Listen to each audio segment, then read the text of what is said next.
It's a beautiful room, beautiful library. All right, I'm going to kick things off if we're all set to go. Thank you very much for coming. Please have a seat. I want to first of all thank Lieutenant Governor Polito and his staff, Kaylin McGinnis, and all the folks that we work with, the governor's office, Dave Bertrand, and in particular, I'd like to mention Sean Cronin for his leadership in bringing, as the Lieutenant Governor has, local government to the State House. I just want to say that for the record. I also want to thank Deb Spratt and the trustees for just a beautiful room, just for the edification of everybody here. Not only this is one of the most beautiful rooms that we have in town, but it's now garnished with the artwork from the North Middlesex Regional School District artwork for all the students. Have a round of applause.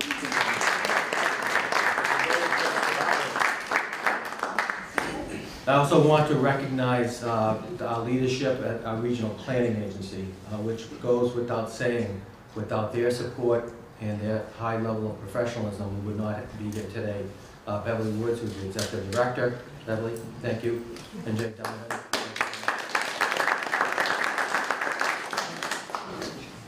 Also, without a doubt, former selectman and chairman of the board, Stephen Themelis, who came up to me one day. It was a cold day once. It was back in January of 2015. A lot of cold days there. Yeah. Things are warming up. Yeah.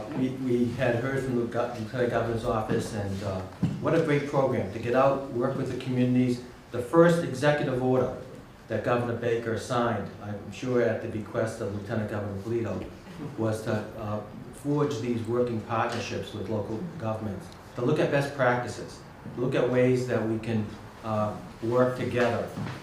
You know, you can't go to a Mass Municipal conference and not hear things about best practices. Then the weekend's over and you go home and what do? Right? Really, that's what it's about.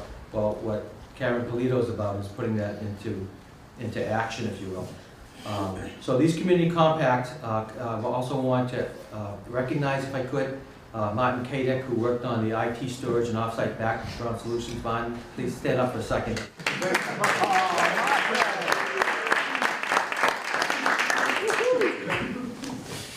And also Master Space Plan, you know, Stephen Parker, who's a full-time certified town planner, also an attorney, who worked very hard putting together the Master Space Plan. It ran out in 2016. And I know Stephen Themelis and members of the Board of Selectmen, Melissa Sanadakis and Roland Nutt were paying attention, but he worked hard to make sure that we got a grant, and we're hopeful that we can hear, once we sign the compact, things will move along, and we'll be able to find out whether we get that funding. Almost $100,000 all told, with what hangs in the balance here. Plus, the bonus factor of when we apply for infrastructure grants, and the leadership team in this room goes without saying, realize how much the grant work and grant writing that we've done for the town means a lot to us. So with that being said, we're hopeful that those bonus points, Lieutenant Governor, will help push us across the finish line. Also, I would be remiss if I didn't recognize a number of the members of the Pepperell Business Association that are here. Mark Vassapoli, who's the president, has done a grand job. The relationship to Town Hall, former President Derek Tenbrook, the relationship that we forged with Town Hall through the Pepperell Business Association really is a remarkable effort going forward. And we've been working together over the past 2.5 years, and I want to thank Mark and his team for fine work with us. Also, John Layden from the Finance Committee, the chairman of our Finance Committee, is here. Thank you, John. He had to sit next to me when I was talking about something, a marvelous concept called green communities, of which in this room we now have weatherization and a new heating system, Lieutenant Governor. Thank you very much. And the day that we went to the Green Communities program back in December of 2015, we wound up being awarded $152,000, and we're now competing for up to $250,000. So thank you very much.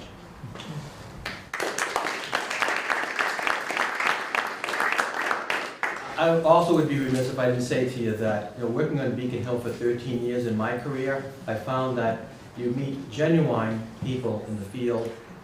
Sometimes they're not so genuine down in Boston, but the people to my right, I can tell you right now, Senator Donahue has been a leader in economic development, working very hard to make sure that cities and towns in her district really fare very well, that we're part of the formula for success for bringing jobs and business development throughout the region. And I want to thank you, Senator, for your fine work in the legislature. Last, I just want to say, and Sheila has me on speed dial, I have her on speed dial. Sheila Harrington is there at every turn of the bend. A day doesn't go by that we don't talk about things that are either coming up on the House agenda going forward, and I want to thank Sheila for her homespun work in the district. Thank you, Senator. Thank you very much.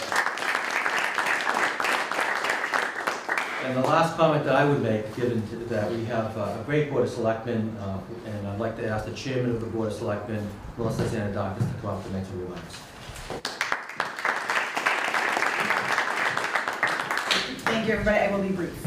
I know we have, everyone has lots of things to do today, but I do want to thank the Lieutenant Governor for coming today, Senator Donahue, Representative Harrington, everyone else who has come and taken the time out of their day to be here. So thank you so much for showing your support for the town. So as Mark mentioned, in January of 2015, Governor Baker did sign into an executive order creating the Community Compact Cabinet, or CCC. And the intent of this was to strengthen the partnerships between the state and the cities and towns, and to help the cities and towns implement what's called best practices. And for those of you in certain professional industries, that phrase is carrying over into a number of arenas, the legal industry and other. You're seeing these catchphrases of best practices to make sure, in essence, that different industries are focusing at an efficient and effective level. But what does that really mean to us as a town? What does that mean in plain English? Well, the bottom line is it helps us to partner with the state, that so long as we perform to these best practices, which Pepperell is doing, that it helps us to qualify for these programs that allow us a financial benefit that we might not otherwise get. And for towns like Pepperell, where we are a small town, we have fiscal challenges, it gives us an alternative opportunity to seek funding for certain things that we might otherwise have to go to the taxpayers for, or absorb in our budget, which means we take it away from other things that are equally important. And so it gives us the opportunity to be more efficient in our spending, but to make sure that we get necessary things done. Two of the programs that we are applying for, one, as Mark had talked about, is the master plan. We need a master plan, you don't have a choice. We need to make sure that we have the master plan updated and put into effect during, again, this gets done over a period of time, and the cost for that is approximately $45,000. So the grant potential that we're looking for under this particular program is $20,000. We are also looking at an additional grant through the Northern Middlesex Council of Governments for $25,000. With any luck, if we are successful in both of these endeavors, then the actual out-of-pocket cost to Pepperell will be around $5,000. I think that's just amazing, to be able to spend so little on such an intricate part of our town's needs.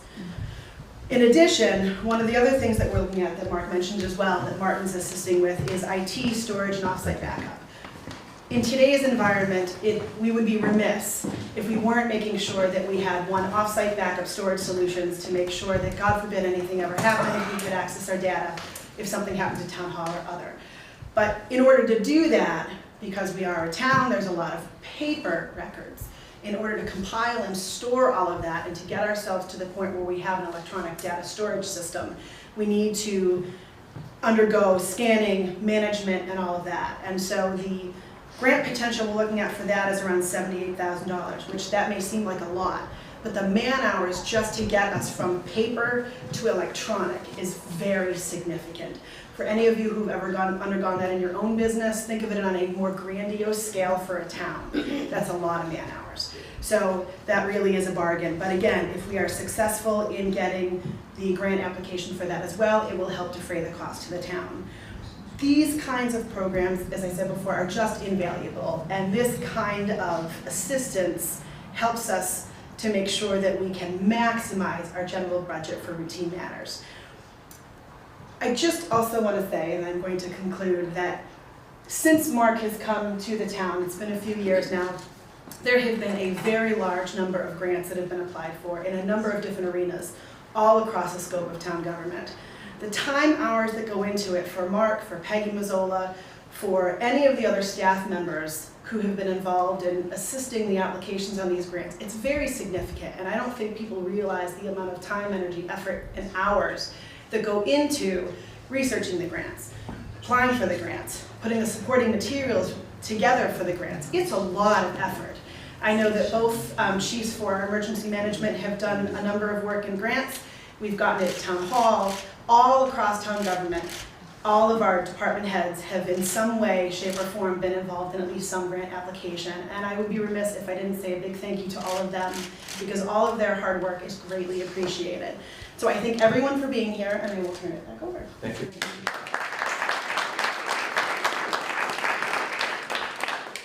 Thank you, Melissa. So I asked Lloyd Velasquez, our town accountant, to do a quick analysis for me. I said, every time we meet with the lieutenant governor, we walk away with at least 6 figures, right? Because it was 152,000, Stephen, right? 100,000, almost 100,000 today.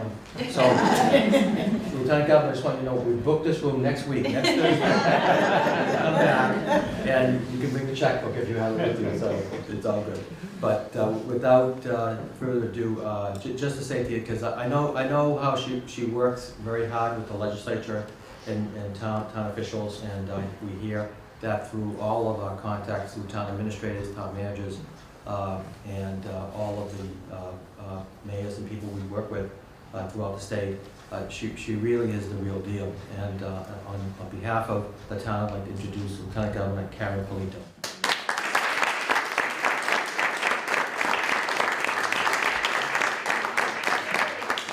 I'd like to have my colleagues in government, Senator Donahue and Representative Harrington, please say a few words, and then I'll close us out.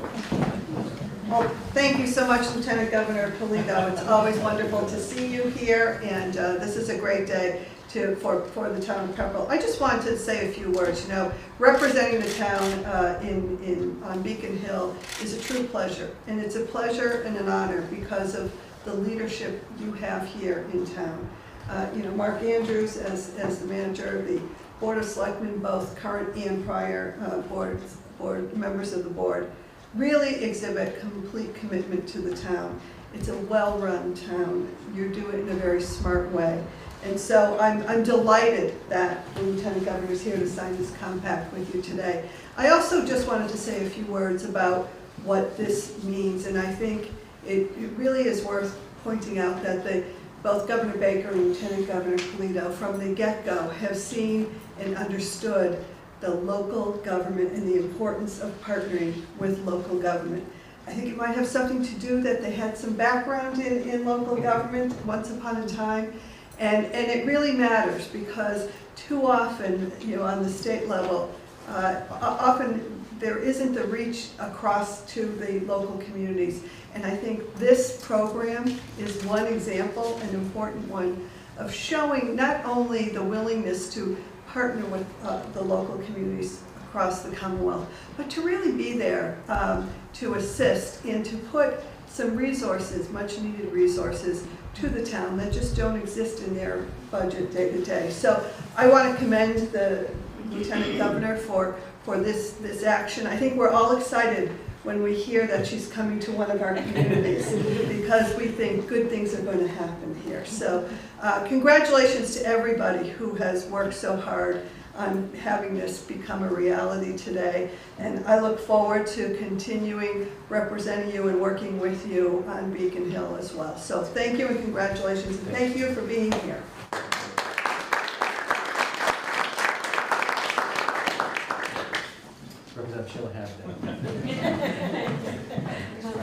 Actually, I'll be very brief as well. And I always kind of joke around with Mark that I think Mark probably has more power on Beacon Hill than I actually do. I feel like he definitely knows his way around the State House and really is, they say you have to be able to help yourself a lot of the time to get what you need, and you've got a great team. You've got a great team of leadership here, and having someone who knows their way around the State House certainly hasn't hurt you. But I also want to say, I really am so grateful to Lieutenant Governor. And, you know, I think there's a lot of campaign promises that you'll always hear from candidates. Oh, it's all about the cities and towns, and we want to work with the cities and towns. And they don't always see that out here, that we are getting worked with out here in the cities and towns.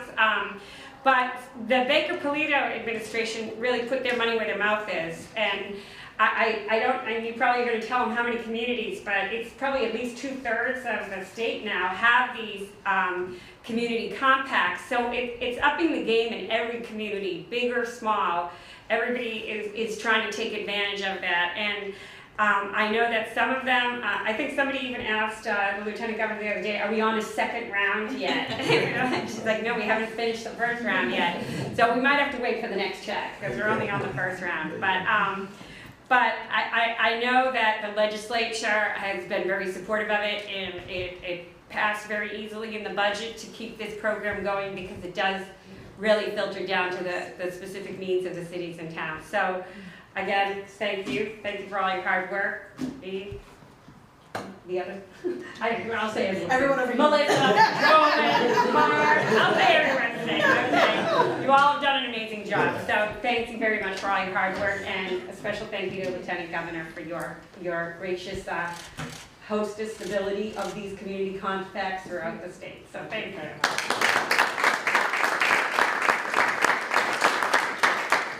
Thank you very much. It's an honor to be here in Pepperell and be in this room. You have a beautiful library that obviously started from the generosity of Mr. Lawrence as a tremendous gift, a legacy gift to this community. And to be in this room as a mother of a 13-year-old and 11-year-old in Shrewsbury Public Schools, I've attended many of these kinds of displays, searching for my children's talent on these types of walls, but you obviously have a lot of talent displayed in this room, and it's evident that you care an awful lot about this community. All of you coming to this room today.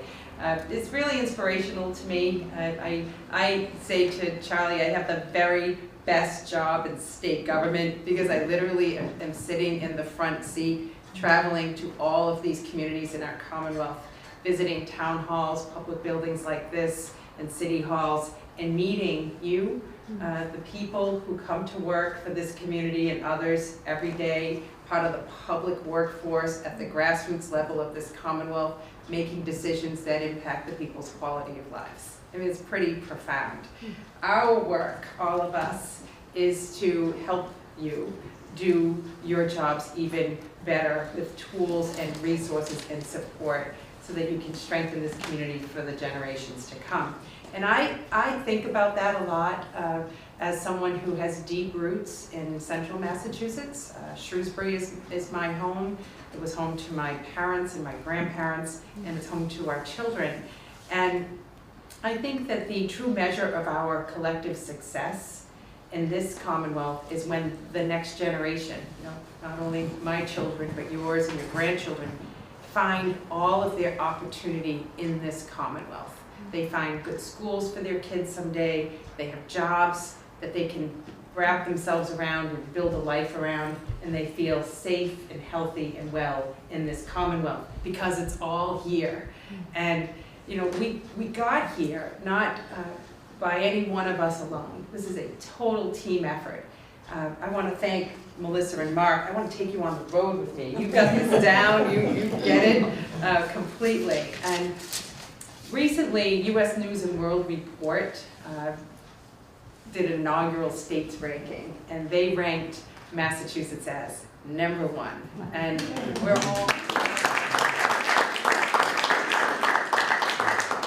that's a team effort from the state level to the local level, to the executive, legislative branches working together. And now, as competitive as we are in this Commonwealth, we're winners, right? We like to win. We got to keep that title of #1. It's important to us. Top-notch education, access to quality health care, and an economy that's prosperous. And we try to make sure everywhere in this Commonwealth. And that's why this program, I feel, is so meaningful.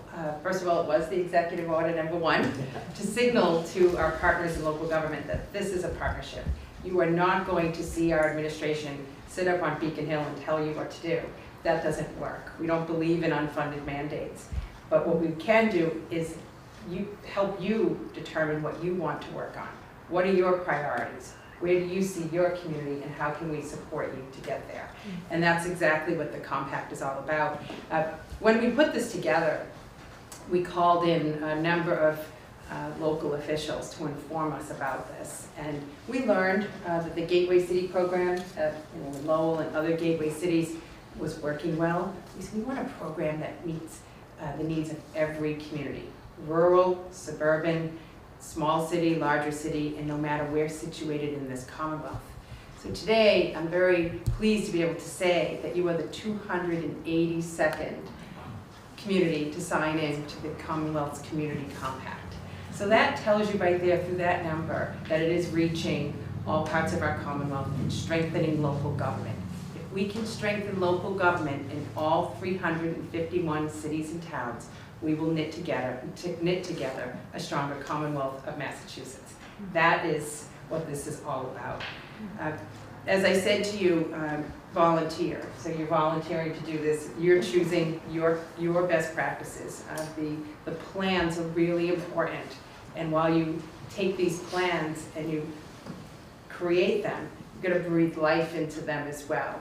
And one way that you can do that is through continued partnership with the state with resources to help take the plan and put it into action, whether it's through technology grants or MassWorks grants or Complete Streets grants, which could then be the next phase of your best practices and embedding them in your community. None of this would be possible, though, without our relationship with our legislators.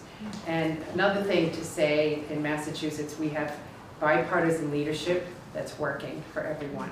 And it's such an honor for Charlie and I to work with our colleagues in government, and it's strong. There's mutual respect, there's civility. You know, we can debate and get to the better and best outcomes of those debates, but we find common ground, we seek that out, and we focus on it and get stuff done. That is truly powerful in this Commonwealth. The budget reflects the funds in this program. So for the Community Compact program, the Regionalization and Efficiencies program, IT infrastructure funds in our capital program, and the DLTA funds that are helping you with your plan here are all programmed again into the budget that will begin July 1 and hopefully come through the Senate and reach our desk for signature.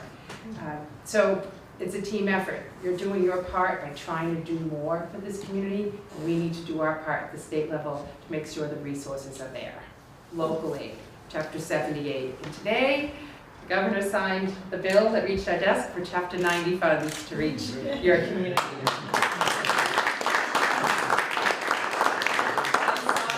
The construction equipment paving the way, so you've already begun your process of updating and maintaining and the condition of your roads. That's a clear sign right there. When you come into a community, you see potholes and sidewalks tumbling, you say, what are the priorities of this community? You know, obviously you've set yours high and you're delivering on that. So all good things, but you get two great members of the legislature, very active, very engaged, available, and not shy about letting us know what are the needs for this area of our Commonwealth, and we love to hear from them, and we work hard to get to yes. So congratulations. I want to say one more thing too. During this process, we were able to hear from you about other things that might need improvement at the state level, and one of the things we heard about a lot was so many laws and regulations that were obsolete, that needed to be taken off the books and streamlined and improved. So with your input, we created the Municipal Modernization Bill. I mean, this is in the weeds kind of stuff, but for all of us types, we loved it, right? The legislature did a fantastic job with this bill. It was like this big, 200 pages. They divided it into 5. One of them made it to your committee, and they heard from a lot of local officials. We got that bill passed. It would have been very easy to put that one on the side burner, like too difficult, too complicated, too many things. But they didn't. They stayed focused on it and got it done, which means more tools for you to be able to work with. Your department heads, more flexibility about how you deliver service and communicate with the state. And from there, we can learn more about how to do these things better all the way around. Shout out to your chiefs, police and fire, emergency responders. Thank you and your departments and your colleagues across our Commonwealth. Our first order of government business is to keep the people safe. And your work is extraordinary. Anyone who wears a uniform in this Commonwealth, we are extremely grateful for your service, especially in light of the social challenges that we are experiencing with opiate addiction, seeing these synthetic fentanyl, heroin type products get into our communities that know no boundaries. It's everywhere in this Commonwealth and in places across our country. So we appreciate all that you do on the local level to intervene and help people have a safer experience here in our Commonwealth. And finally, just thank you for gathering here together as elected officials. Thank you for standing up and volunteering your time for the community. It was 22 years ago that I was elected to the Shrewsbury Board of Selectmen. And I didn't know then that I would be here today as your Lieutenant Governor, but I just really took a love for public service and knowing how important it is. If you have the right people in the right places, we can do amazing stuff together. So today's a celebration of all that and more, and we wish Pepperell many good years ahead with the team that we put in place. So 282 is your lucky number. So why don't we join together and we'll sign our compact today.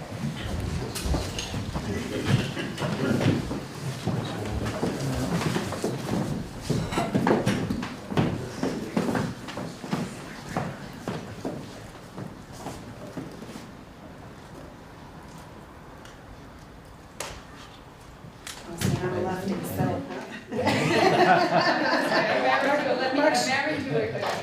See, if you've seen my husband, most definitely. All right. That's it. That's it.